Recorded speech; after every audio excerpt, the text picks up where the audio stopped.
Hey guys, today I'm going to show you a quick tutorial on how to make a miniature trash dumpster step by step, just like this one. So let's get started.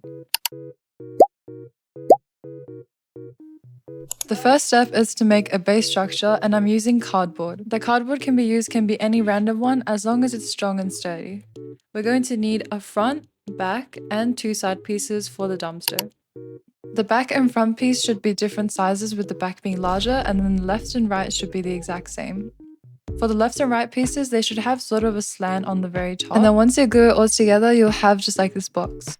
Next, we're going to cut out 3 long strips for the front of the dumpster. Just size them and cut them to sort of so that they're all even, and then glue them on with a hot glue stick. Using the same basswood, I'm also going to add some trimmings on the edge of all of the dumpster, and then make sure that it's all lined up. I'm then going to add these brackets on the side of the bin and add some triangular support pieces on the side.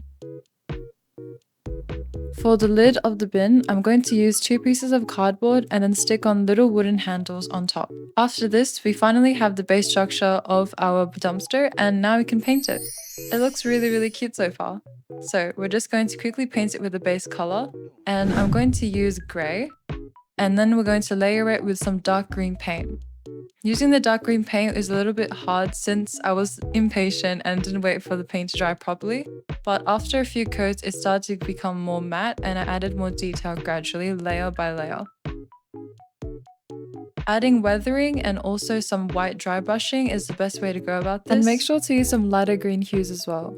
After weathering, the final step is to decorate and add some more little details on the dumpster. Usually what I do is I paint graffiti and I hot glue on little printed out posters and stickers, and also add some mini rubbish. For this diorama, I opened one of the lids on my bin and I actually put some rubbish inside to make it more realistic. And that brings us to the end of the tutorial. I hope this helped you guys. Thank you so much for watching to the end, and I'll see you in another video. Please subscribe.